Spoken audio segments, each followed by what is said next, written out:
Ah, Bismillah, we're recording. See, look, I'm in charge now of this ship. Assalamu alaikum. Alaikum assalam, I mean. Welcome to the Mind Heist podcast with Thank me you. Thanks for having and me. and Amin. The roles have reversed because Amin is saving his data. So I'll just do more of the talking. How's it going, bro? How are you Alhamdulillah. feeling? Alhamdulillah. My screen is like blocking all sorts of things that I need to see to adjust. You've got that streamer set up. Oh yeah, bro. I'm trying to make it better for the viewers, bro. You know, trying to make it easy on the eyes. Yeah. Alhamdulillah. Okay. Yeah, it's good. But you know what you need to do? You need to turn the autofocus off on your camera. I don't know. It doesn't have any settings. Doesn't have a software that comes with it. Yeah, but it's not. It doesn't Because actually let me do it. What I heard is like I've also got like a separate webcam, and beyond like that close, it's like unlimited focus. So the distance me and you are from the camera, the autofocus won't help us at all. So turn it off, and because it's blurring, you know that blurring thing where it's seeking focus, it does that. I don't have anything. It doesn't come with anything for some reason. I'll sort it out Not a another big day. deal, bro.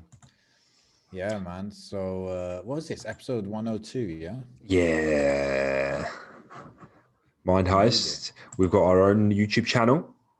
Yes. Sort of because we suggested we'd do that last episode, but now it's up.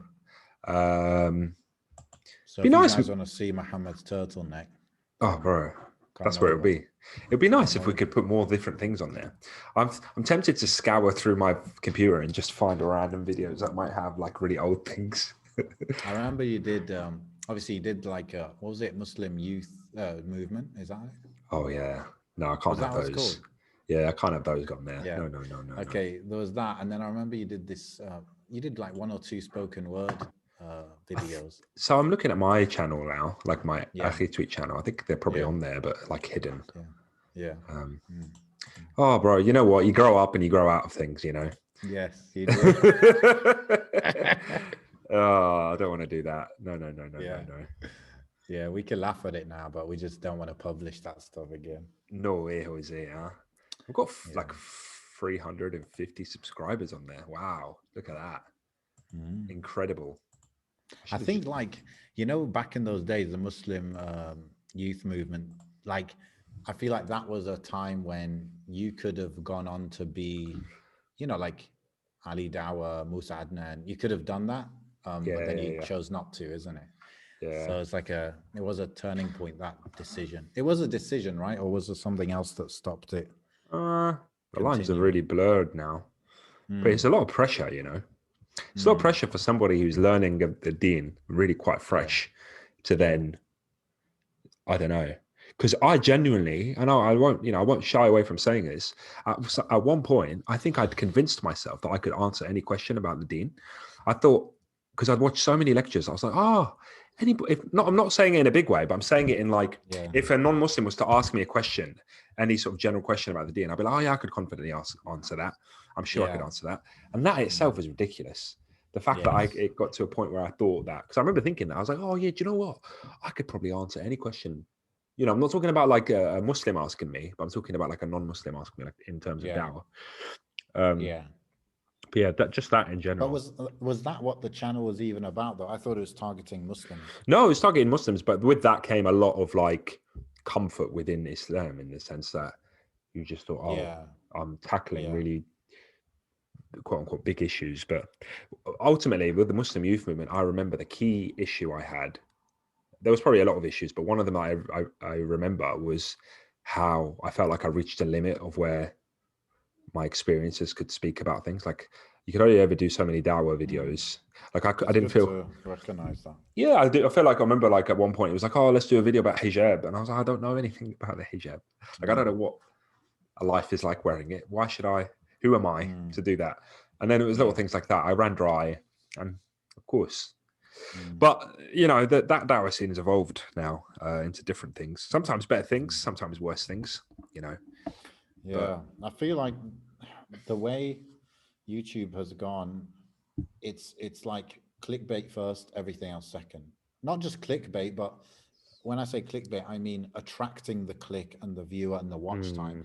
It's that first, and then like whatever second. So, the way that I would, if I think about it, the way I would recommend to do like a channel focused on dawah, it might be, okay, what are the problems people are facing, and then let's like solve that, and in a dawah way, right? But you can't do that these days and actually get success with it, if you know what I mean, because you've got to first lead with, okay, what will we get views on? And then you don't have to, of course, but if you want those kind of numbers, like the numbers that like whatever Ali Dawah gets, you can't do that without having the first thinking about what will be trending and what will do well, and then, okay, how do we make benefit out of that? That's what I think anyway. I think it's once a viewer finds their sort of taste or their style or what they're into, then that's when it settles for them. Like I don't search within the Muslim sort of media dawah scene a lot. I don't really scour through different videos and stuff. I generally stick to just a few mashaykh that I might follow, and that's it. I don't find, even, there's some really, really amazing, obviously, shuyukh and stuff that put amazing content out, but I just don't watch their stuff because there's only so many hours in the day, and I just, some of the people that I already listen to are already pumping out so much content anyway. I just find it easier to just settle. But I think some people do treat it a bit maybe entertainment like, and they're just bouncing from one thing to another. One thing I do consciously try and avoid now is the beef and the fitna and this debate and that debate, and I almost got sucked into one the other day. There was a sheikh who I respect quite dearly, and it was a statement he put out about somebody who had spoken ill or he challenged to a debate or something. I didn't even know who the person was that he was going to debate, but I started looking into this person that I didn't even know and I've never listened to before. And I was like, whoa, why am I doing this? Like, there's no need to do this. Why am I getting sucked in? I exited all of that. I was like, no, I'm not getting sucked into another one of these rap battles. That's the old me. That's the old me. No, yeah, and that's it. It's just drama. Drama attracts and if it doesn't, like the old adage says, like the tradition says, if it doesn't concern you, then we should leave it off, Yeah. Speaking of that, actually, to go into, I guess, our topic, somebody sent me yesterday, Eddie from the Dean Show. He called the video "This is not a debate," okay? Okay. And it was with Abu Isa, Sheikh Abu Isa, and it was basically, I haven't watched it yet, right? But it's like a discussion or debate about the vaccines, like related to coronavirus vaccines. So I downloaded that, bro, even though I'm on a data diet, but I did download the audio version. So I'll be checking that out, inshallah. I did listen to Abu Isa's podcast. He did Islam 21C one, where he's discussing the vaccines and stuff. And it was actually really, I would say, beneficial. And I rarely would put that word on a lot of podcasts or a lot of videos and stuff that I watch, like actually beneficial, like I took actionable points from it, but this one was for sure.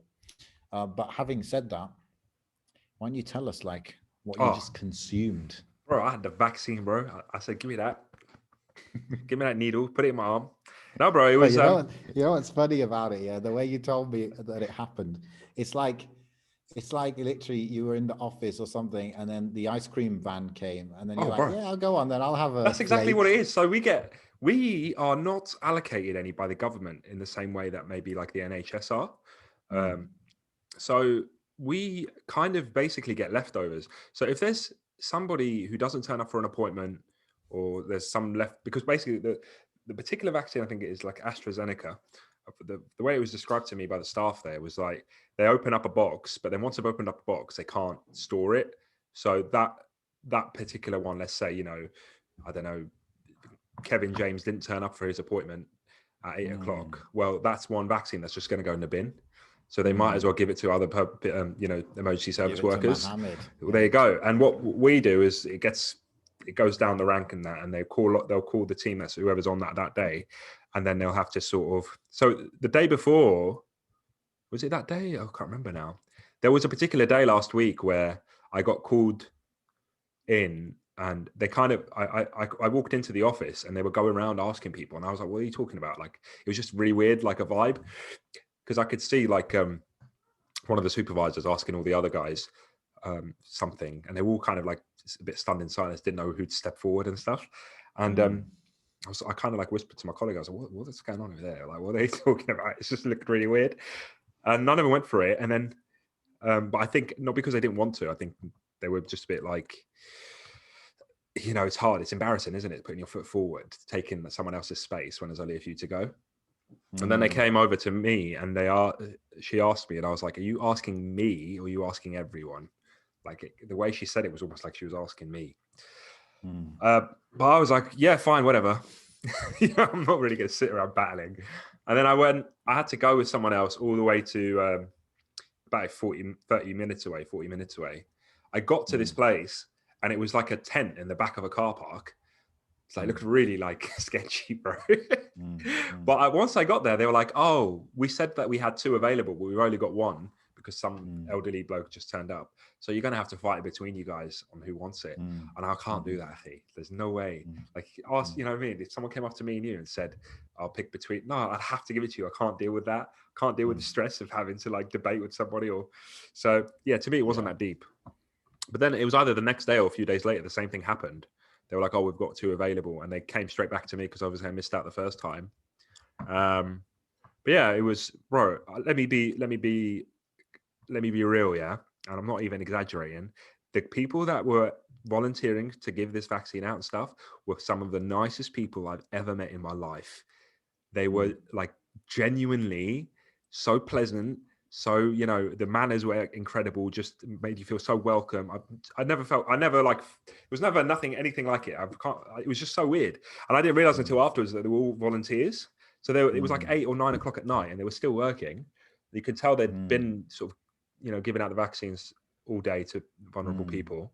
What's their day job? Like so they all they all had NHS badges and stuff. So I think they all work for the NHS. But as far as I was told, they were all volunteers. They didn't tell me that, but someone who works with me told me. So Allahu A'lam. Either way, even if they weren't volunteers, bro, they just made you feel like so welcome, and they were like so happy to give it to you. It was like I think they truly believe that they're on. To be honest, like I have a few friends that are doctors, a few friends that, you know, work in hospitals and stuff. You know, I've got one that works with us quite regularly. So he volunteers with us, but he's also a doctor. And he said, you know, every time he comes in, he's like, it's like the apocalypse in the hospital. Like he'll say it fully. You know, when it first started, he did say, oh, the hospitals were quite empty and he'd never seen it like this. But now he comes in, he's like, it's like doomsday. Like they're so busy, hospitals running out of beds. So just copying that kind of mindset and that experience from what he said and applying it to all these volunteers, I think the reason why they're so happy and so excited and so welcoming is because they really feel like this is the calm after the storm and the relief that's meant to come. You know, that should help people. And they're part of it. Yeah, they're part of the front line, bro. And it's like this is it. This is like the sunrise to them. Bi'idhnillah, you know. So yeah. So what had you thought about it before they offered it to you? Like, had you even put thought into whether you wanted to take it or not? Or you made the decision fully up on the spot? I kind of trust, when it comes to like stuff like this, I do trust experts because I feel like. Wait, why would you do that? Because I feel because it's all of a sudden. This is why I even put a tweet about this the other day. Like I tweeted yesterday that we like love and respect our Muslim doctors, right? We want all our kids to be doctors. Our parents have always wanted us to be doctors, you know, and we you know, we hold them dearly. And then whenever there's a doctor in the room, we treat them with respect and blah, blah, blah. But then suddenly the same doctor turns around, and the Muslim ones, you know, not forget, you know, let's put our biases to the side. Let's talk about the Muslim brothers and sisters that we have in the medical field. They turn around and advise us sincerely, and we just, oh no, somebody on Facebook said that it's bad, so I'm going to believe them instead. Forget about the hundreds of years that we've been raising doctors' ranks up. All of a sudden, all doctors are evil and all doctors are bad overnight, you know. And another thing is that I live in the real world in the sense that I've been in these hospitals. I've worked in these hospitals. Funnily enough, I've worked in these emergency situations. I've carried bodies of COVID, you know, deceased COVID victims. I've dealt with people that have. Quite sadly committed suicide because of lockdowns, because of the depression that's gone on. You know, and it wasn't last week. anyway, I'm not even going to go into details about specifics, but even last week I was dealing with last week at work, I was dealing with quite a few people that had committed suicide because of everything that's going on, right? Wow.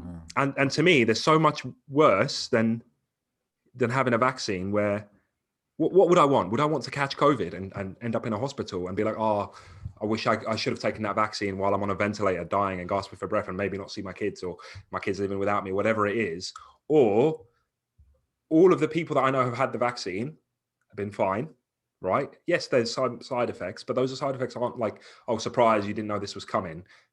The side effects, which we'll go into, are quite well established, quite well known, and they're side effects that exist in all sorts of vaccines like this, right?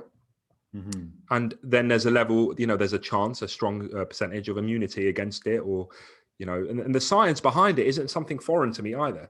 I studied biology when I was in A level, and this, the science behind vaccines is something that I was educated of back then when I was at college.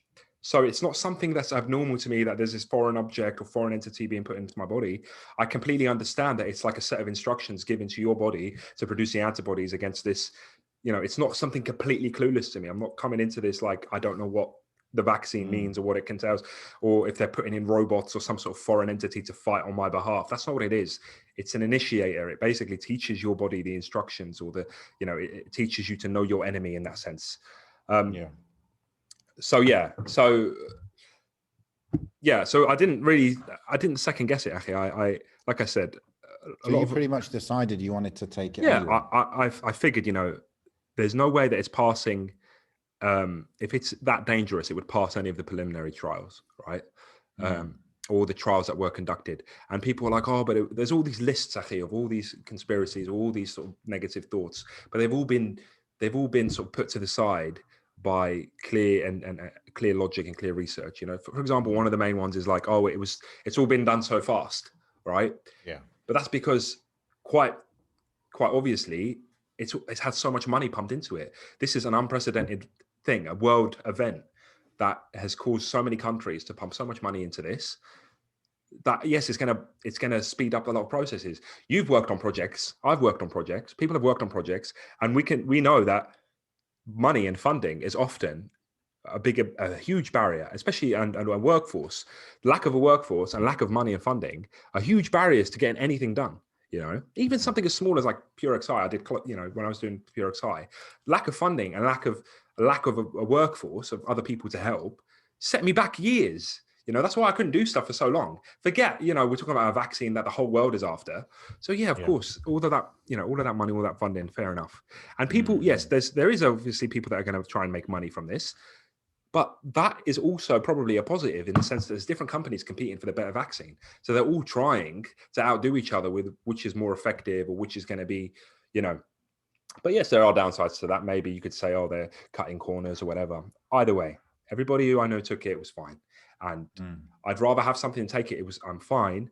And maybe a possibility of being immune or giving me some sort of defense than not doing anything, because 9 times out of 10, unfortunately, the same people that don't like doing vaccines are also the same people that don't abide by lockdown restrictions. So you can't really beat them either way. So you won't protect yourself by, listening to governments that tell you to lock down and stay at home and whatever. No, because the same people that scream against vaccines are the same people that are out sort of, in the parks, in the shopping malls, in the shisha lounges, and whatever, in the gyms, whatever it is. So you can't win. What about, when you took it, like when you actually took it, because the last time I got a vaccine was when I went to Hajj, about, I guess, 18 months ago, right? And at that time, I really did not think twice about it. I'm like, okay, they want me to do this because I'm going Hajj and this and that. I just got it, bro. I could not tell you what it was for exactly, but if that's what it takes to go Hajj, I'll do it, whatever, yeah. But what you don't remember what it was for? You just remember that you had to do it? I think it's like the 4 letters, okay, which is the, abbreviation, but I don't know, bro. I really don't know. So this was only for Hajj. Yeah, this is for Hajj. Yeah, that you can't go in without it. Okay. So I got that, and I didn't think twice about it. But then when I got my son vaccinated, I mean, the last time he got vaccinated, maybe 6 months ago, something like that. And when I was taking him, I was really like I'm not thinking sure. about it a lot. And I was like, yeah, my approach was like, okay, this has been done, yani, to billions of people, and it's been done also for decades. And I got it, everyone got it. It's pretty established. I don't know. I had this question about some things, but I was like, look, what would I prefer? I don't get him vaccinated.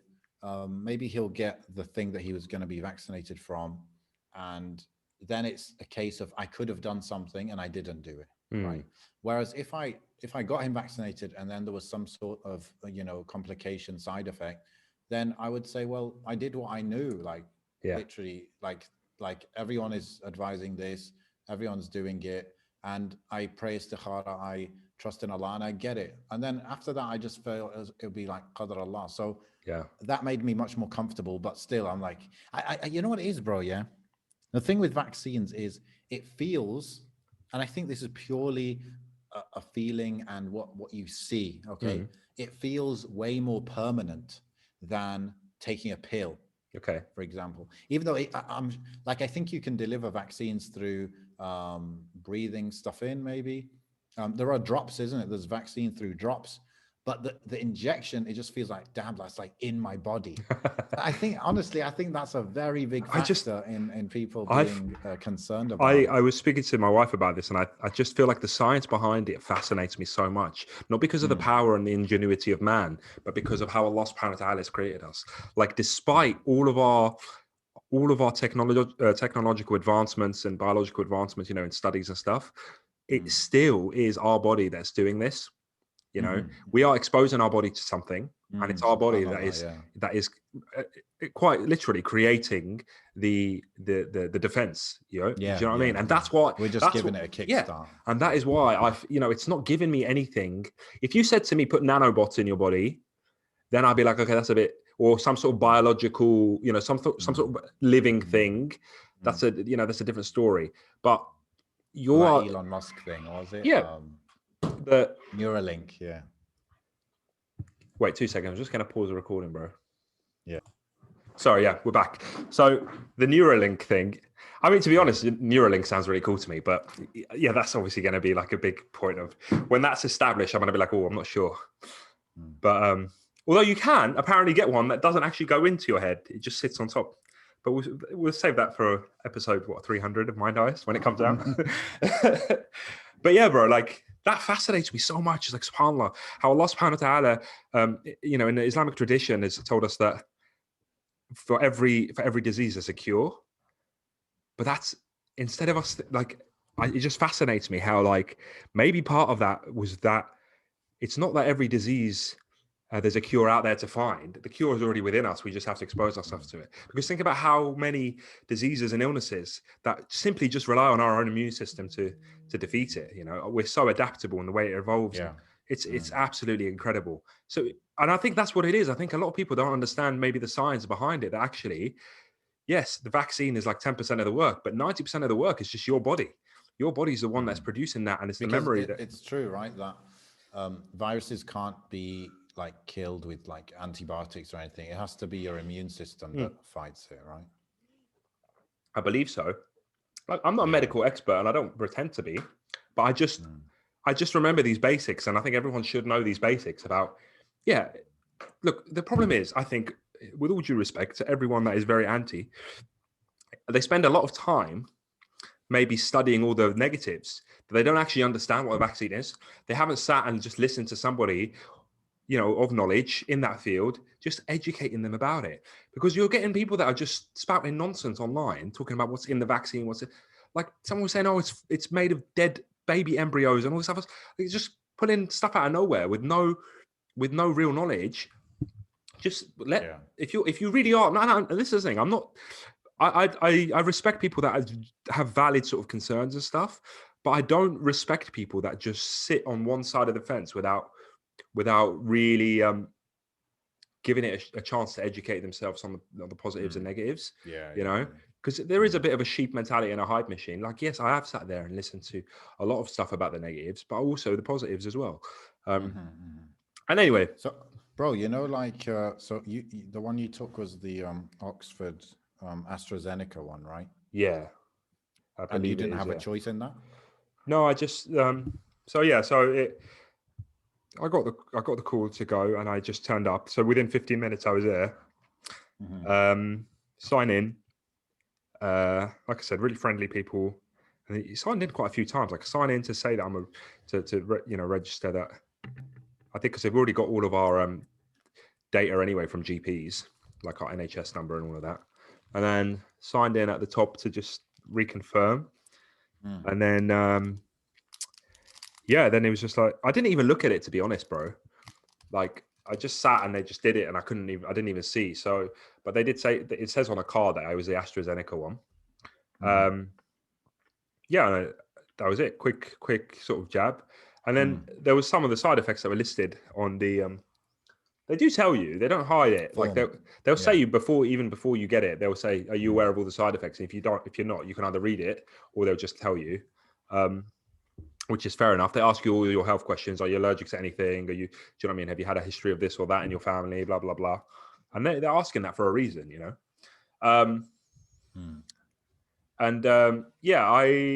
We'll move on to how I felt afterwards. So I got a light headache initially, which was expected, but that was probably because I hadn't eaten all day.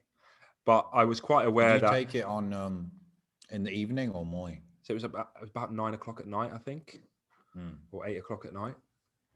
And then the next day, quite fortunately, I had a work from home sort of day.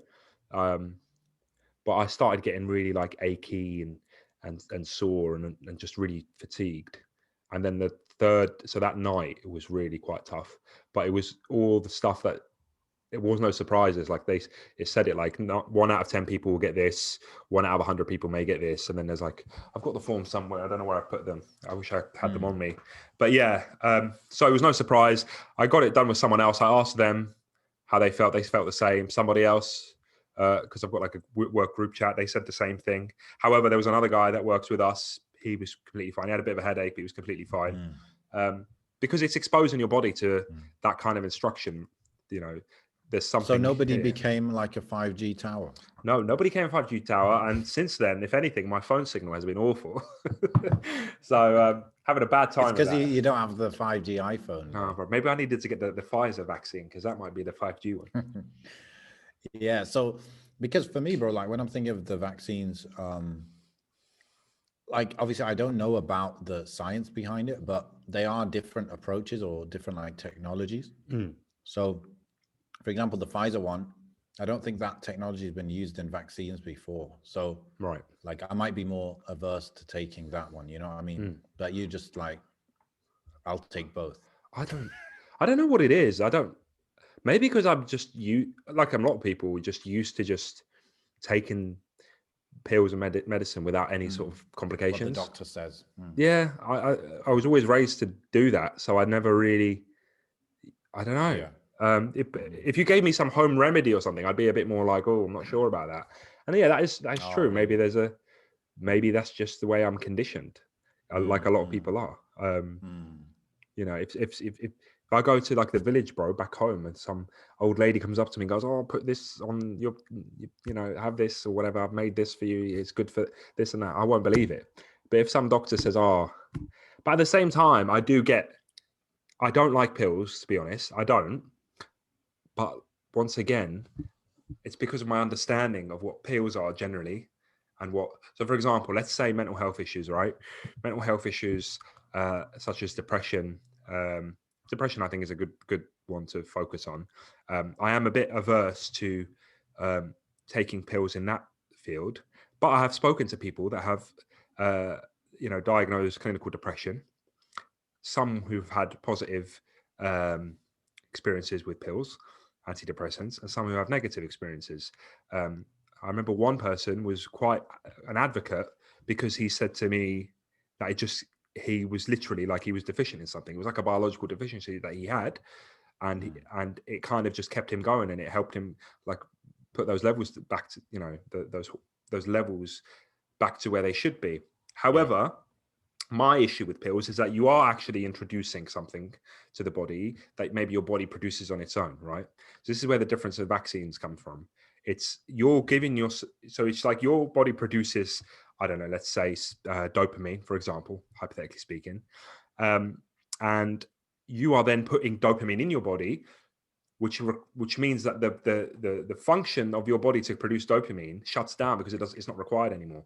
And that's what your body kind of is. Your body is always going to shut down and conserve energy in places where it can, right? So that's why, like, if you've got excess energy, it turns it into fat, for example. If you're putting in dopamine or whatever, or some sort of chemical that your body produces naturally, that part of your body is going to shut down because it thinks, oh, it's not necessary anymore. The moment you take that pill away, or that external factor away, then your body starts freaking out. And that's why, like, if you've ever seen people that go into withdrawal from like heroin, for example, or other drugs, they just go crazy. They can even die, bro. They just get so ill so poorly.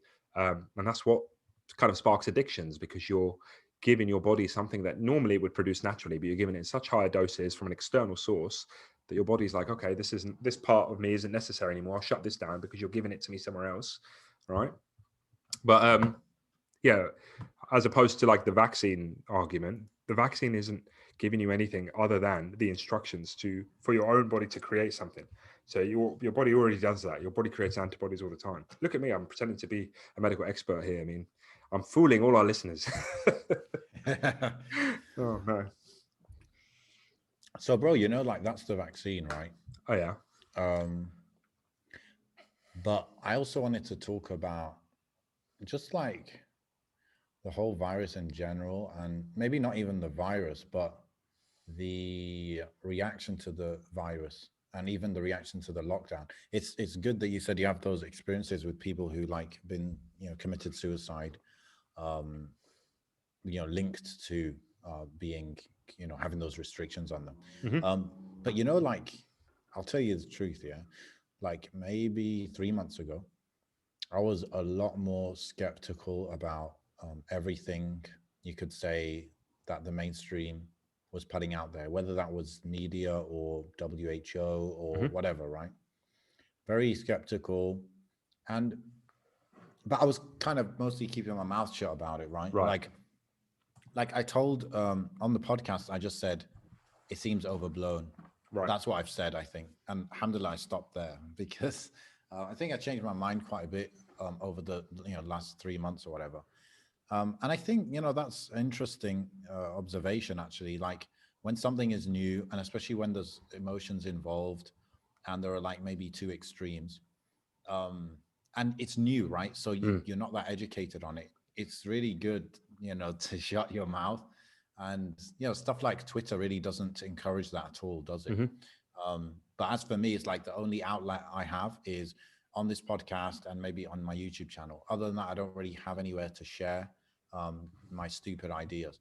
So now, though, so back then, I guess I was like, I was really questioning the whole narrative. Like, even is the virus even that dangerous? Mm-hmm. And I still have questions around that because obviously when, so I don't know, let's just try and get into the details. So for example, yeah, in the UK right now, I think like 1,500 people are dying per day. And the way that they define it, I believe they measure it, is that those 1,500 people that died that day, they tested positive in the last 28 days, I think. Right. So they passed. Yeah. So a lot of people were questioning, like, okay, but is it causation? Like, did they die from that? Okay, and I think it's quite obvious that that's not always going to be true, right? That they died because of that. A lot of them, they had pre-existing frailties, whether it's like diabetes or cancer or whatever, and it pushed them over the edge. So as far as I'm concerned, that's fair enough to say that if you were already ill and it pushed you over the edge, then yeah, it killed you in a way. That's fine. I think that's a fair way to measure it. But what I would assume is out of 1,500, maybe 1,000, maybe 750 were like that, where they were pushed over the edge.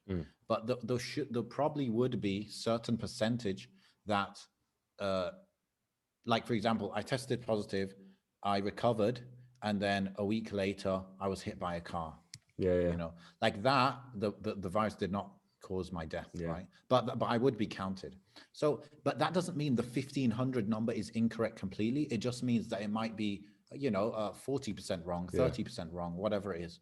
But so now we still end up with like 1,000 deaths per day. Okay, so I accept all of that's fine. They're not. We can't be perfect with these numbers. The way we measure them, there always could be a critique of how you measure stuff. That's fine. But my question is, does that number of, like, let's say it's 1,000 deaths per day, does it warrant the panic induced by the media? That's where I'm not sure. I'm not sure if it lines up, Mm, because, for example, how many people die in the UK every day anyway? mm, Like, I have no idea. So if that number was 100,000 people die a day, and now 1,000 of those, so 1% of those are from the virus, is that a significant increase or not? That's mm. the number I would say is more important to look at.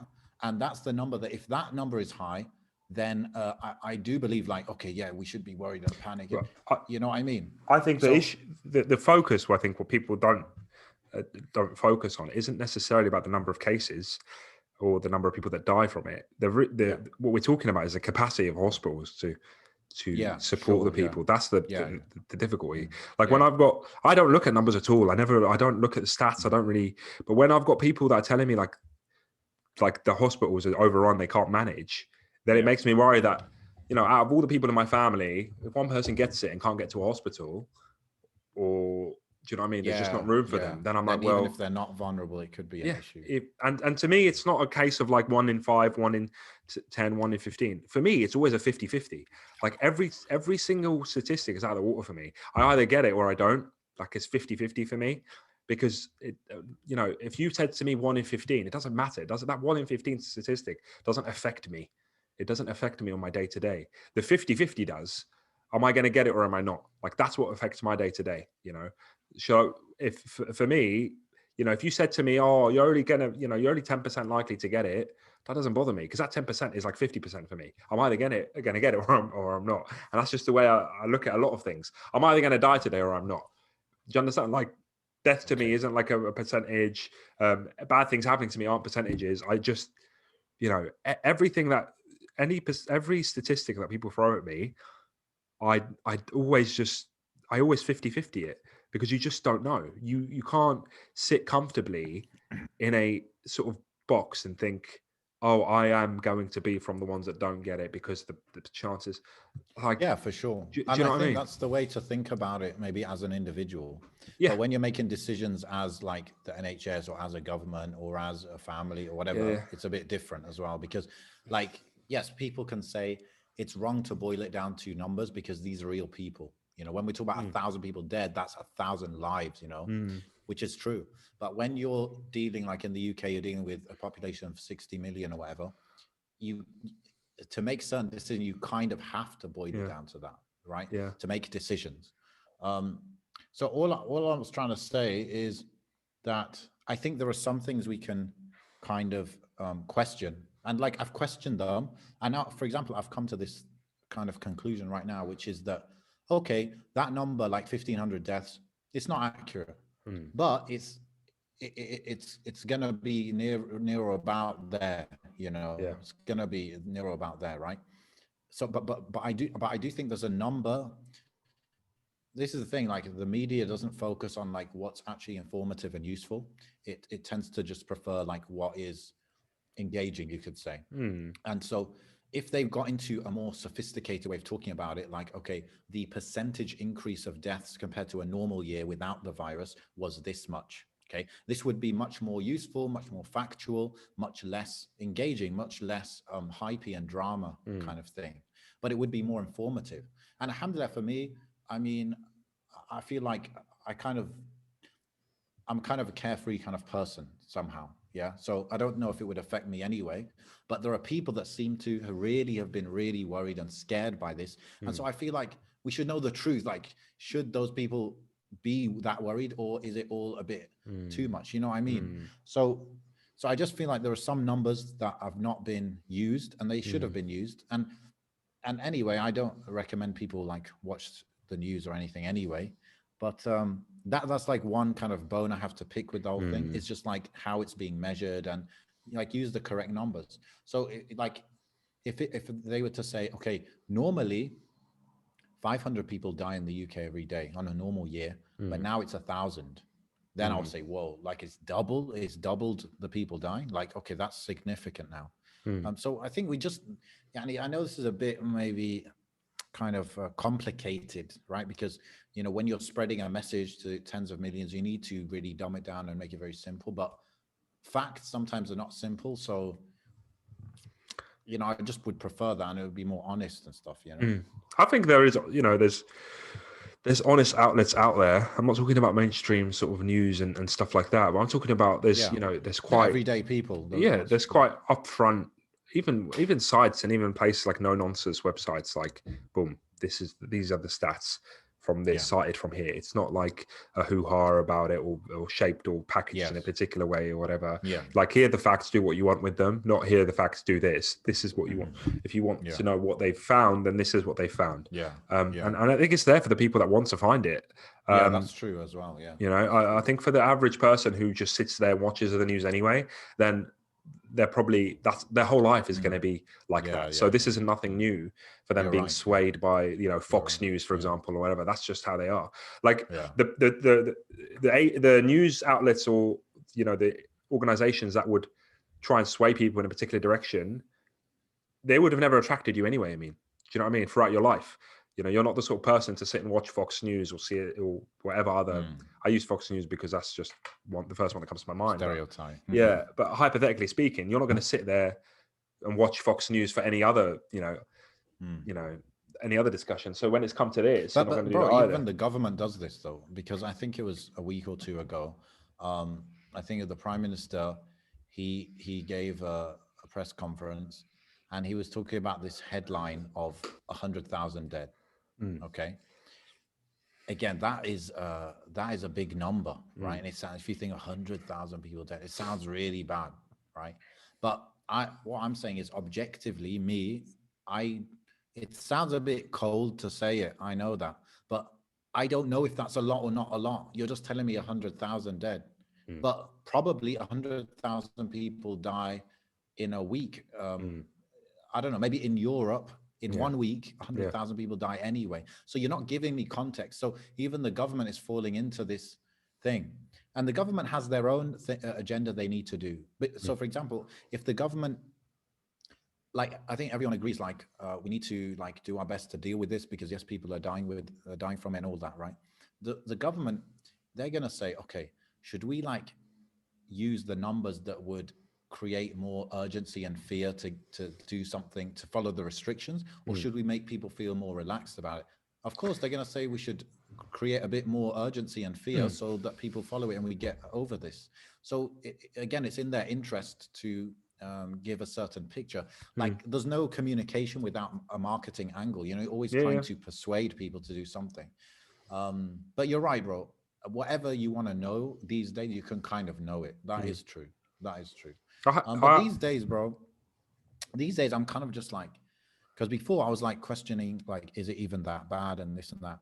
And I think like it definitely is bad, because so like the out of the people that get it, like very few die, of course. And these are the type of numbers that people always throw out there to try and make people feel like, oh, it's not a big deal. But I think what I've understood is the amount of people, the amount that it spreads, just makes those numbers so, what's the word, exponentially grow, that even though the percentage that die is small, it ends up being quite a big number. On top of the fact of what you said, which is, especially in the UK, like hospitals just get overwhelmed. So then more people die because they didn't even have the virus, but they die because they couldn't go to hospital, there's no space. And I remember, bro, I was in the UK like 2 years ago, and even then there was no beds, or there were beds but no room in wards. So people are in beds in the corridor and stuff. So it was already kind of a breaking point. There's a hospital not too far from here so in the hospital next door to me, they have they have red zones, which are just basically for COVID patients and stuff. There was a hospital not too far away that the whole hospital had to be turned into a red zone. There was, you know where I live down south, like on the coast.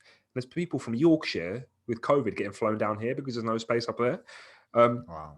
But ultimately, it's for me, it's I've seen it like touch pretty much nearly every person I know has known somebody or has either had it or has, unfortunately passed away from it.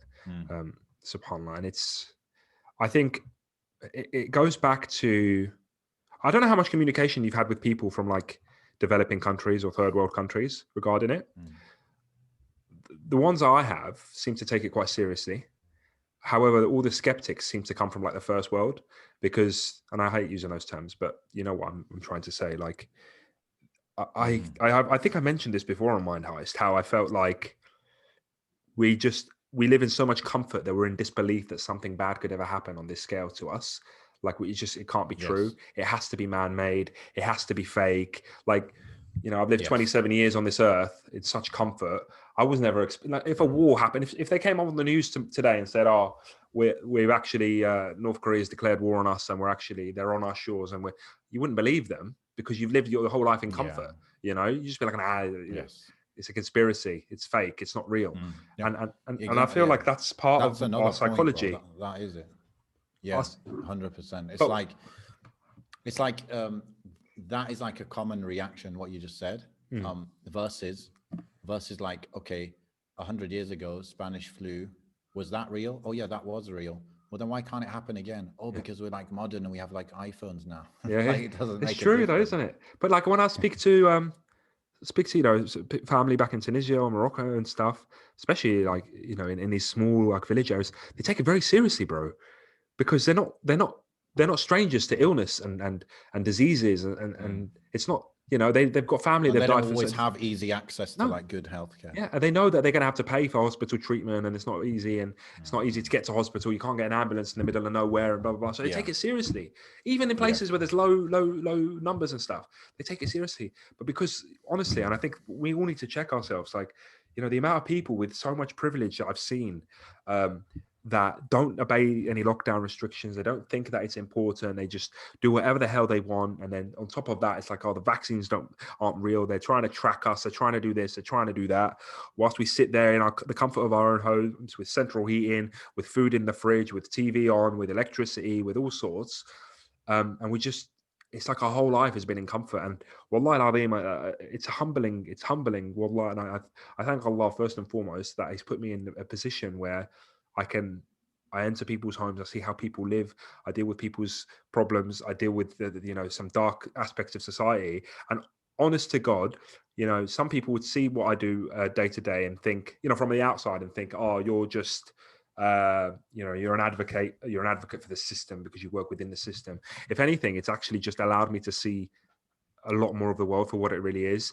I talk about this a lot, about exposing yourself to different ways of life, different the way people live, and the one thing about this is like I try and expose myself to people on the ground, speak to people that are working on these front lines of what they see, listen to people's stories. I mean, why is it that we're so fascinated as human beings with storytelling and people sharing their experiences and stuff? I mean, people sit here and listen to Mind Heist. People, listen to Freshly Grounded, listen to all sorts of podcasts and stuff. They listen to people talk because that is how we naturally share and receive information. And one of the beautiful things about this deen and this religion is that how it emphasizes, telling the truth, how it emphasizes the bonds between brothers. Like, actually, you could tell me something because you're my Muslim brother, and I'll believe you. Like 100%, no doubt in my mind. I say, yeah, Amin told me this. Do you know what I mean?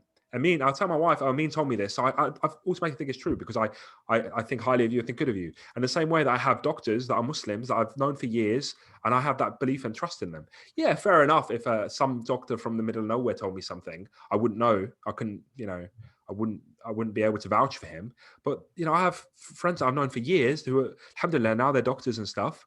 And I've got a question for them and I'll trust them because they're Muslims, akhi, and that's the one thing that I'm trying to strike a balance for people and trying to draw people back into is like, hey, we're Muslims here. Let's try and listen to each other. You have Muslim brothers that are trying to dispel some of the negative sort of what's the word, conspiracies or whatever about vaccines and stuff, or stuff that's been blown out of proportion. I've seen it even on like Green Lane Masjid tried to do a bit of a campaign to try and educate some of their community members, and they had a doctor who's clearly, you know, is part of that community and attends that masjid, and he was trying to, you know, and the comments actually were awful. Bro, you know Comments that guy? I don't know him. Do you know him? Yeah, I went to uni with him. Oh, there you go. But you see what I mean? Like a small world, bro. Yeah. But what I'm saying is like, yeah, so the comments under there were awful. I think like it was just, I just didn't understand it, because you wouldn't have seen those comments on any other video they would have put up. But suddenly you've got an expert who is your Muslim brother, who is, you know, and I'm not saying he's an expert in making vaccines, but I'm saying he knows more than me and you do in terms of the medicine and that sort of thing. And he, you know, the only reason he'd ever go on there is trying to, anyway, you know, we could go on. I think all also, day, bro, yeah. like, and you've got to decide, like, this is something that I'm kind of parroting from other people. But you got to decide, like, what logic do you follow? Do you follow experts and like the narrations of experts and what they say? In which case, you know, that's what Muslims do, right? Like we take our fiqh from scholars who like are specialized in that. So you need to follow that same logic with everything, surely. Like you can't pick and mix your methodology when it comes to, of course, you know, and we're like the strictest when it comes to like fatwa and stuff like that, right? So if you follow people like experts, scholars that you trust for your rulings, then you know, again, you can follow. Like I'm not, I don't trust them. But your, you know, Muslim doctor, like you're saying, that yes, that does make sense. You know, especially also like even scholars have kind of talked on the topic, and I haven't seen one scholar that I trust like dissuade people from believing what you could say is the mainstream narrative. So that kind of plays into it as well. And I really appreciated the podcast that Abu Isa did, because he actually said there are certain things you can be skeptical of, and it makes sense to be skeptical of that, and that's fine. And there's certain things that it's just like, it's stupid to be skeptical of. Like there's so much like evidence and everything to prove that. So I appreciate that approach, because I don't think we should be confrontational with these things. no, Like, I don't know, like even like back in the day when Daesh was a thing, it's like, okay, Daesh wants to do takfir on everyone. Okay, so now we like go and we try and find a way that we can say Daesh are actually kuffar. No, like that. Now you're getting confrontational. Now they're never going to listen to you. Instead, you kind of find a common ground between you to bring potentially bring them closer. You know, bring them out of, you know, the misguidance. So that's, I think, a good approach. I mean, I can't say Abu Isa's like the most non-confrontational, because he kind of was making fun a little bit, but I appreciated that really. And honestly, that podcast alone, it kind of like opened my eyes a little bit and answered. It answered some of the questions I had. I had questions, I didn't have answers for them, and then he just answered the questions. I'm like, okay, yeah, makes sense, you know. Yeah. So yeah, I you know what was actually, I should have known. I think around March. Okay, I listened to Tim Ferriss. He had like one of his more casual podcasts, and he was like, basically by March, I think March, he's like talking to his friend. He's like, oh yeah, I'm like in the middle of nowhere in America. Like, he's like, I'm not even going to disclose my location. He's like, I've got like 3 months of food out here, and I'm just taking it easy over here. He said, because I know Tim Ferriss, not that Tim Ferriss is the genius, but he has very high contacts that are very, very qualified in pretty much any field. So if he spoke to his like medical friends and they said, this is going to be big, and he's like reacted enough to go and like run away to the middle of nowhere, then it means something. Yeah. But then there is like questions around the efficacy of the different things put in place, right, to stop it. And I think my personal conclusion from this is pretty much a few things. Yeah, like firstly, humans are not like Allah. Humans are not Allah. Like sometimes we need to remind ourselves of that. We don't know like how to do things like very well. Like either we're not that organized, or we have disagreements, or there's like bureaucracy, or we just literally don't know. We don't have the facts. So for example, if you did like in UAE, like around Ramadan time, there was like full curfew and like quite hard restrictions. Yeah. Some people could say like that was overblown. But like when you don't know, and it's like a virus, and a virus can really grow exponentially, then you could say, okay, it's Yeah, logical to yeah. kind of go overboard with it. Because again, because you're missing information. So when you miss information, a lot of people prefer to go on the side of like less risk, Error on course. right? Yeah. Um, Error on yeah. the side of So there are caution. questions, but there are questions in terms of what is the most effective method of dealing with it. And no doubt, certain countries have made bad decisions, but ultimately, it's like it still doesn't seem clear to me anyway. And so for me, that just points to the fact that we're humans. We don't really know. We take time to work things out, and we need to actually ask Allah for help and make dua and be humbled as well, because we should not have this take this narrative, the mainstream narrative, that yeah, we're humans, we're on this together, we're going to fight against this virus. And it's like, yes, we're going to try and prevent that harm, but ultimately the help only comes from Allah. Yeah. And so we shouldn't have this thing of like, yeah, it's just a matter of time before us humans work it out. Like, no, this could be like a 5-year thing, Yeah, it could be for a long time. And the thing is, we are not immune to unprecedented events. Just because we've got such a long human history recorded, it doesn't mean that new things that have never happened before in the human history could not happen now.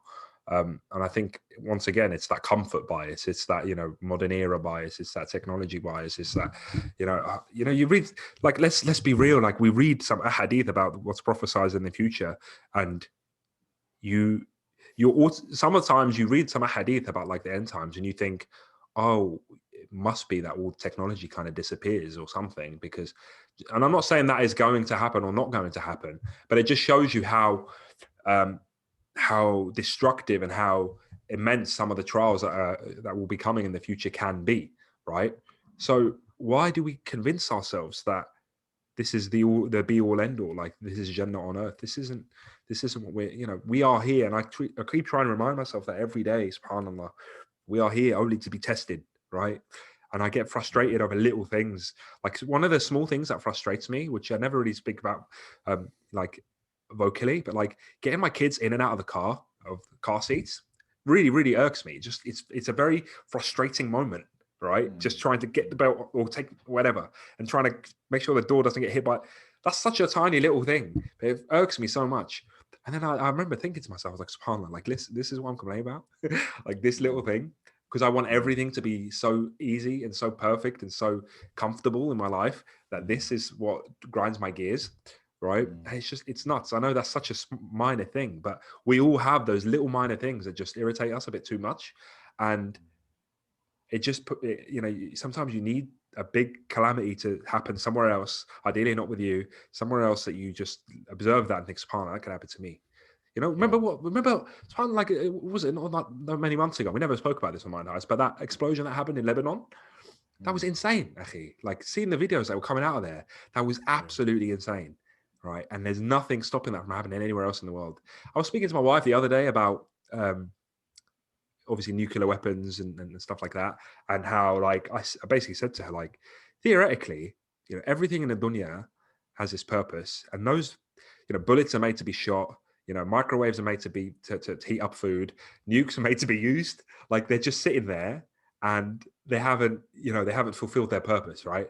And even if it was at the end times, akhi, right, even as the earth is being swallowed up, and Yawm al-Qiyamah is around the corner, those nukes will have to explode, essentially, because everything, whether it's actually explodes by human causes, or because Allah subhanahu wa ta'ala has ended the world and they were never used, but in the process of the world ending, that has sort of set off, but everything has this purpose, right? And I was just thinking, like, we are so, like, the Cold War was so long ago, and everybody was like worried about nukes happening and all that stuff, and it's like we've forgotten about that. For example, that's a threat that still sits.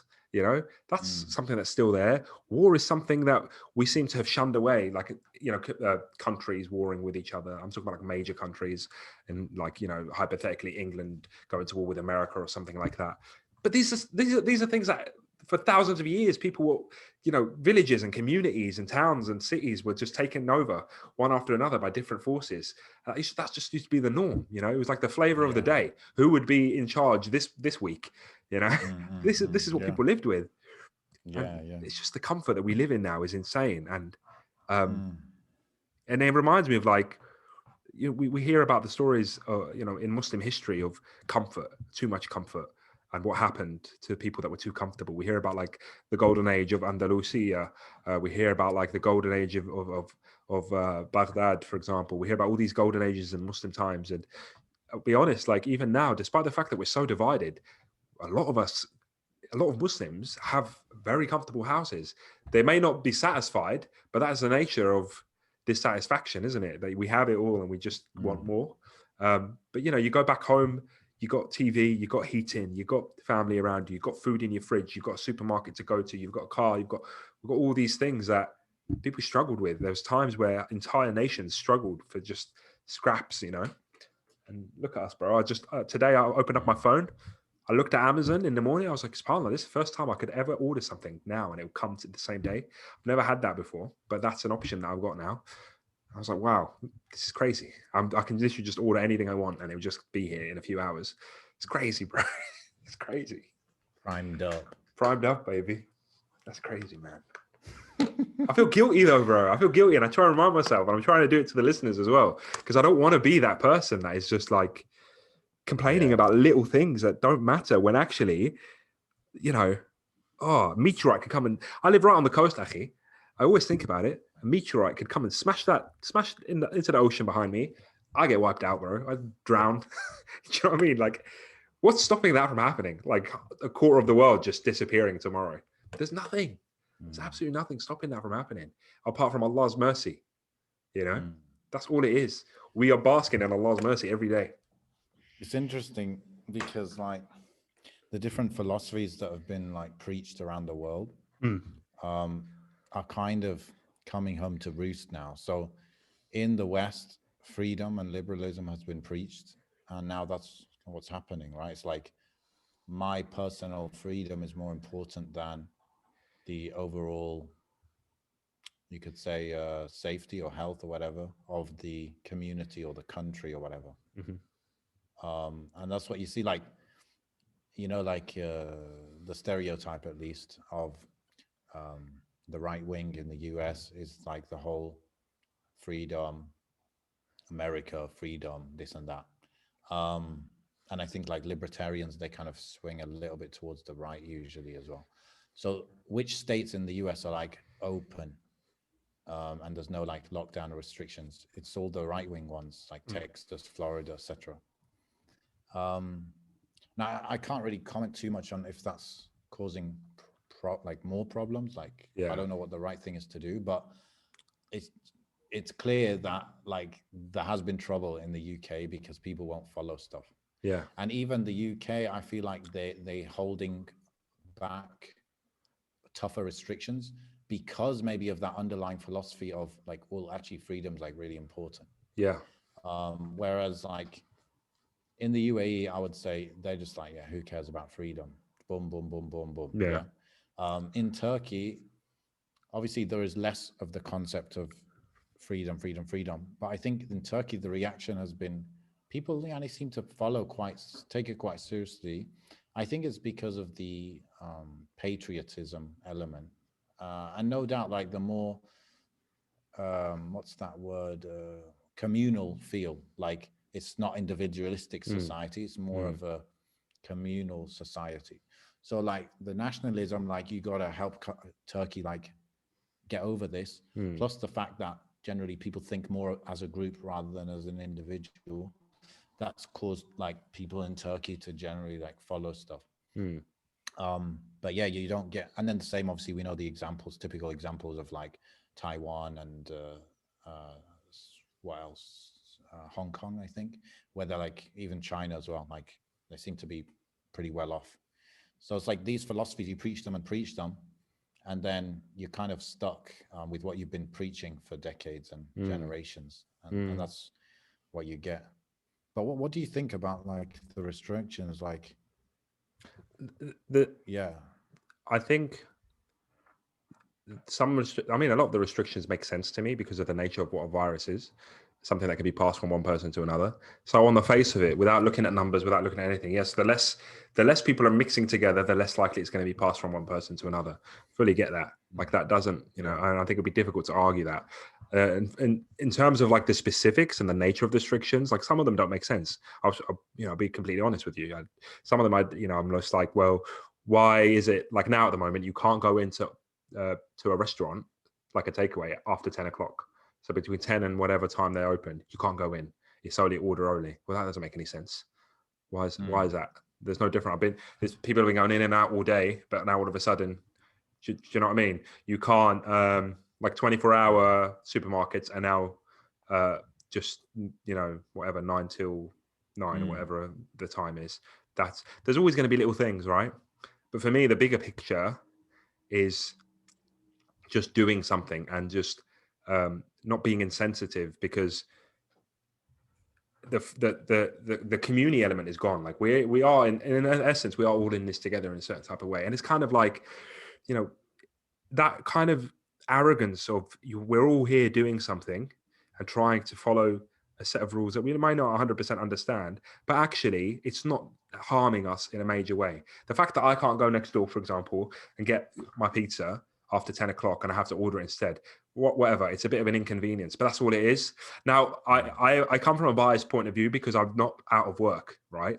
And I can imagine how frustrating it can be for a business owner, not necessarily somebody who's employed, who's still getting paid, but a business owner that can't function, right? And can't go, can't continue his business and stuff. And I can imagine how frustrating that is. I can't say that I can, I know what it feels like. I really don't, but I can imagine that, it'd be really stressful. And for people like that, of course, but that's kind of why you want to try and get everybody to follow these quicker, because the better we can do this, ideally, the quicker we can come out of this on the other end. Maybe people are doubting, like, if that's even going to People, happen. I mean, there's been people like for gymnasiums, for example, right? Gyms. There's been people that are gym owners that have just rebelled against the whole thing and reopened their gyms and faced, the full wrath of the law in the sense of fines and whatever it is that is out there. But that's, I think part of that is way more about the passion behind it, exercising and stuff. I mean, let's be real. The UK government is giving out so much money to sort of help people out and all this other stuff. And there's things put in place that, once again, you'd have to be laughing to expect that anywhere else. You'd absolutely have to be laughing to expect that anywhere else. Imagine in Zaire that every business is shut, or Tunis, every business that's shut just got like thousands every month or whatever it is. Like, and not even like no hiccups, no nothing. It just appeared in your account like the way we do now. It's just we just take things for granted so much. The funny thing is, like, I'm sure you've heard of those people like taking advantage of that, right? Like, I heard about, basically, if you had a company in the UK, you registered a company before things like 1st of January 2020. If you had a company then, even if the company was doing nothing, okay, you could apply for these loans. Right. And, you don't have to pay them back pretty much. The government guarantees them. So you can just say, yeah, I can't afford it. I can't pay it back. And you could get up to 50K. Oh, so could have done that, bro. Could have done some pure XI loanage. you know what people were doing? You know what they were doing? They were, let's say I have a company. Yeah. I'll sell it to you for like, 20K, and then you get the loan for 50K. So I get 20K profit, you get the 30K. 30K. All right, I get you. That's so people like selling companies just to apply for loan. This is it, bro. It's the snake oil salesman everywhere. There's people going around selling. Like the opposite, bro. That's like where's that money coming from? Like, that's taxpayer money, But I think, bro, like you're saying, like these rules on restricting, some of them are just a bit crazy. Like, for example, is printing that much money a good idea? All of course, stuff, yeah, of course. But again, like, human implementation is not going to be. It's not going to be like ideal. Like I can find many things, but I don't know what The thing is, you can't count on the individual to make those decisions. Like, just because one rule doesn't make sense doesn't mean that, oh, do you know what? I'm going to follow the ones that make sense, and the ones that don't make sense, I'm not going to follow. Yeah. Because it's not about you or me, who maybe, you know, have some level of intelligence that we can navigate that. The average person can't. And there's people that are with a lot less IQ that are just not going to follow anything at all. So we've got to just make do. Exactly. You know, this is something we have to, this is a strong point. Like, wearing a mask when I'm walking in the street on my own makes no sense to me at all. Yeah. Okay. And it kind of annoys me, like, can't breathe properly, right? And in UAE, Turkey, you have to do that. But then I thought, well, if I was to play devil's advocate, I would say, look, if I'm making a rule, I got to make it dummy proof. I got to make it so I can't make all these exceptions. Yeah. I just got to say, look, wear a mask anytime you're outside of the house, wear a mask. Yeah. That makes it very easy to not just people understand the rule, but to enforce it. Yeah. Right. Yeah. So now anyone not wearing it, you can get a fine. So it's not the most like precise and like well executed, but it was done with speed, and it's done in a way where 85 million Turks can understand what the rule is. This is it. So you can always like think of different angles for these things. But tell me, bro, what about these like suicides? You know, it's difficult to say without trying to sound funny, but it's difficult to say when somebody passes away. You don't 100% know the reasons, right? But lockdown has been difficult for a lot of people. People commit suicide all the time, all right? But there's obviously people that are feeling a lot worse. Yeah. And you've got to remember, you know, like we said, we tread and we take things lightly. But for some people, this is like end time sort of stuff. This is like a really dark time in human history that we often sleepwalk into. You know, we've got the rich are getting richer and the poor are getting poorer, and we've got people making millions off the stock market and people making, you know, people out of work. Like, it's weird, like these dichotomies that are going on at the same time. Like, thousands and thousands of people dying every day. There's a pandemic going on, but at the same time, there's people getting super rich, like people competing for the richest people in the world, people out of work at the same time. What's that about? It's like the precipice for a movie that's about to be written. Do you know what I mean? Like, perfect storm. Yeah, like a perfect storm sort of thing. But because it's happened so graciously and we've just sort of slid into this scenario, we aren't aware that how actually crazy this is, that we could like, even during like whilst this was going on last year, we had like the Black Lives Matter protests. We had those protests worldwide, you know, calling for justice, calling for all sorts. And it was just like, there's protests going on, there's people dying, there's people getting really rich, there's people getting really poor. It's like the world's upside down. People threaten each other with war and all sorts of stuff. You've got UFOs, bro. Bare UFOs now. What's that about? CIA released all these files. Bro, we need to talk about that. I'll get that another day, but I haven't actually looked at those files. CIA released loads of files, bro. Anyway, talk about that another time. But yeah, loads of stuff's happening all at once, Akhi. And it's easy to forget that it wasn't like this before. So yeah, it's a lot for some people. And I think people out of work, people not socializing a lot, people, you know, some people probably even get ill and don't have anyone to look after them. Some people lose loved ones and don't know how to cope. So yeah, it takes a toll. And for some people, you know, that is the only way out for them. Allah knows best what they think it is. Yeah, what they think. Allah knows best what leads somebody to get to that stage. I can't say for sure. It's difficult. I've never contemplated it. I can't say that I would know what that thought process looks like. And I don't know if that thought process is something to do with your belief or lack thereof of Allah subhanahu wa ta'ala, or, you know, a higher purpose. It's a difficult one, Akhi. Because if you put all your eggs in one basket, being the dunya, and the dunya goes to crap, so to speak, then what are you left with? What do you do? Of course. So yeah, it definitely, it will take its toll, you know. Like right now, you know, you got, even as parents, actually, you got kids. Where do you take them? You take them to the park, and that's about it. There's nothing else to do. Just go to the park, come home.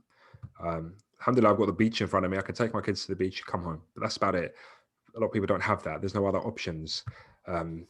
So kids are missing out. Kids are missing out on education, on socializing.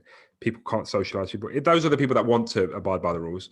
And I'm quite, at least my family are quite on point when it comes to trying to follow the rules and stuff. But even like family, I haven't seen my family properly. Like today, actually, I saw them for the first time in a while. But I just dropped some stuff off at the door, and that was it. Said hello from the door, and then went. Don't come in. I don't say. Don't mix. Don't. Because obviously my dad's ill and I don't want to risk it. The fact that my son got COVID was an incredible phenomenon to me. Couldn't understand it. He's 11 months old. Where does he go? Well, he's 1 year old now, but he was 11 months back then. Where does he go without me that he could have got it and I don't? And then I thought, well, do you know what? There is a science behind people carrying it and not actually getting the symptoms. So it could have been any one of us.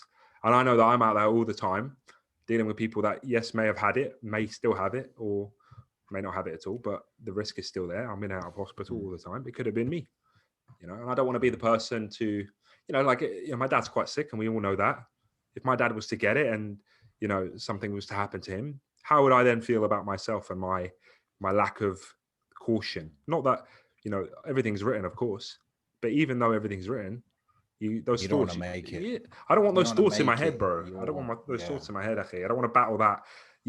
Even though everything's written, you don't want to invite that conversation between you and Shaitan, So yeah, tie your camel, as they say, and do what you can. Why did you get the vaccine if you already had I didn't have, I've never tested positive for the virus. I was ill, but I never tested positive. But my son got COVID, and there was a chance that maybe at some point I gave it to him, but it could have been, it could have been my wife. It could have been his brother picked it up from something. It could have been from anywhere.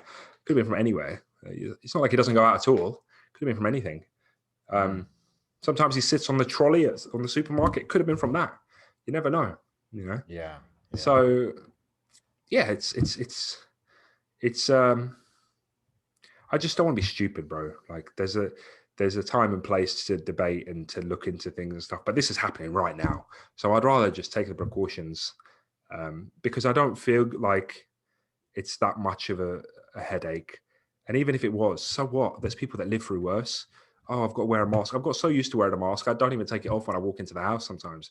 Forget that I've got it on. I wear it while I'm driving my car on my own because we have to wear it at work all the time. I just got used to it. It's not a big deal. Yes, for some people it might be. Your beard's grown back real good, man. Because of the mask, bro. The mask. See, when I'm not wearing a mask, it's down here. It's keeping it nice and I don't know. This is it, Akhi. This is it, bro. Just got to look after each other. That's the main thing. Unity, bro. Unity.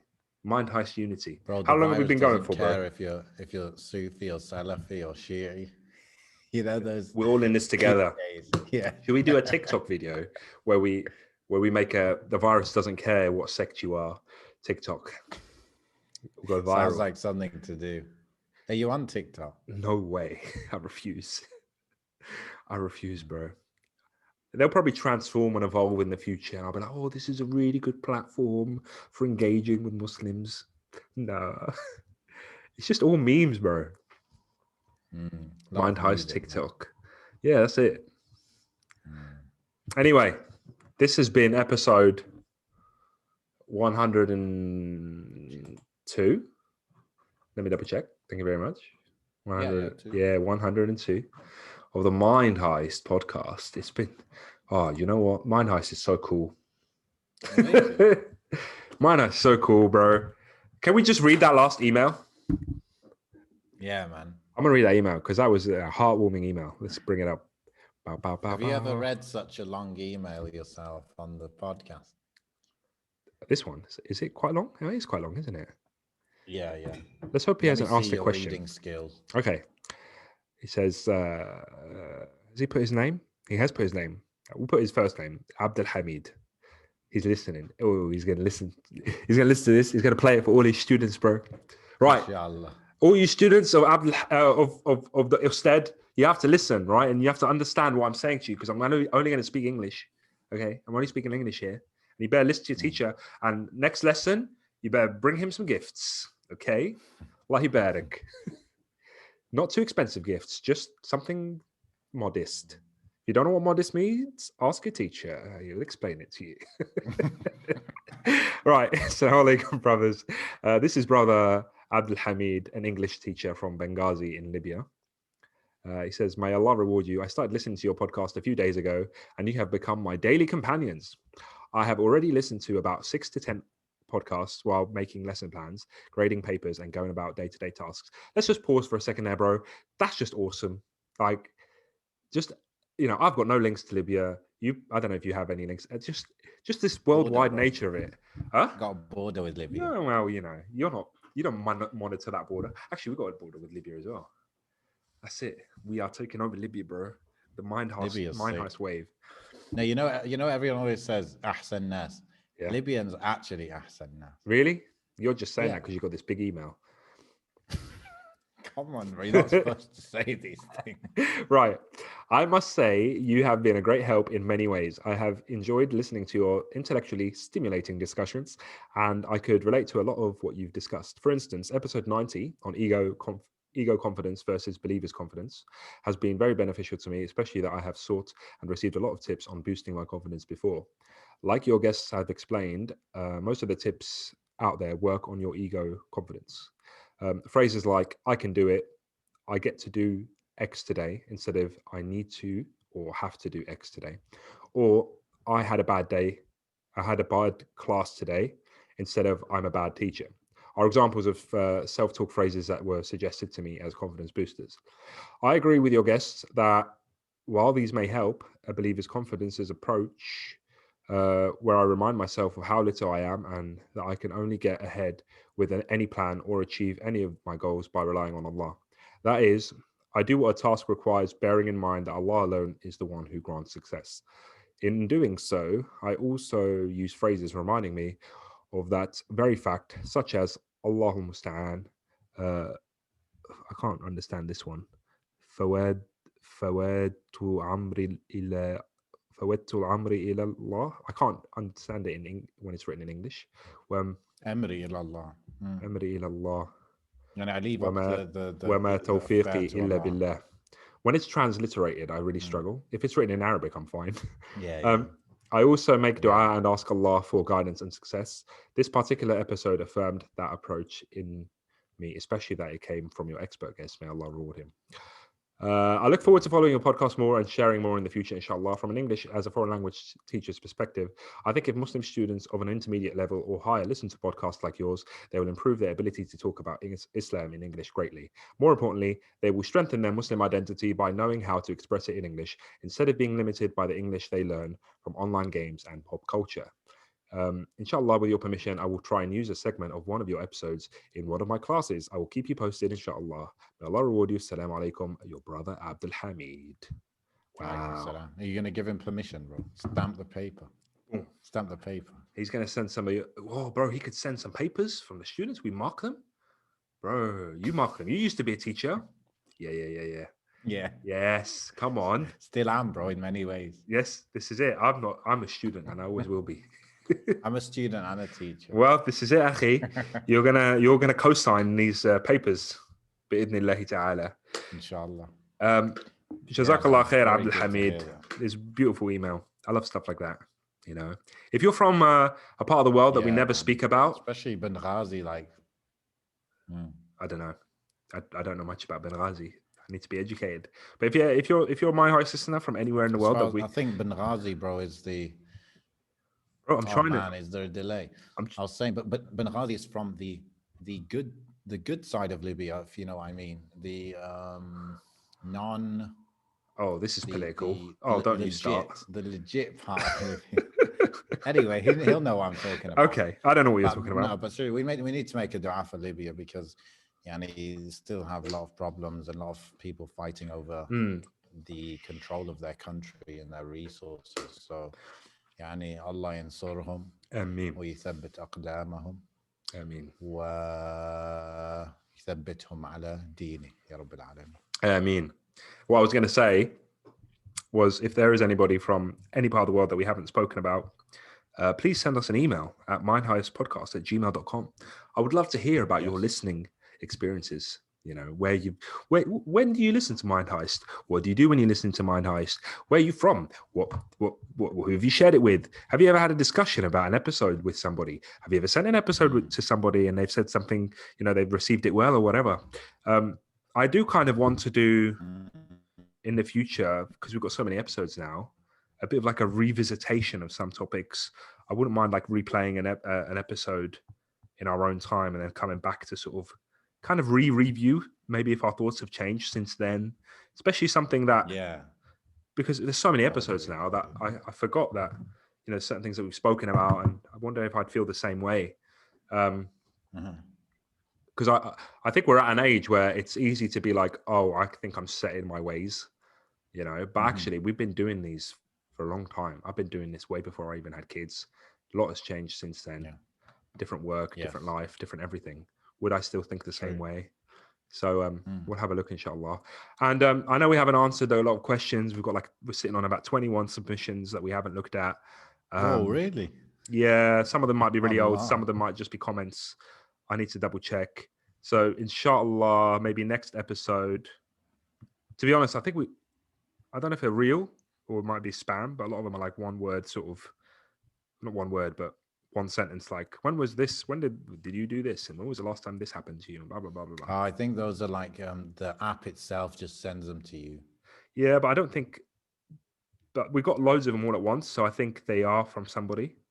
Okay. Anyway. Yeah. Next episode, inshallah. I like that stuff, man. Yeah.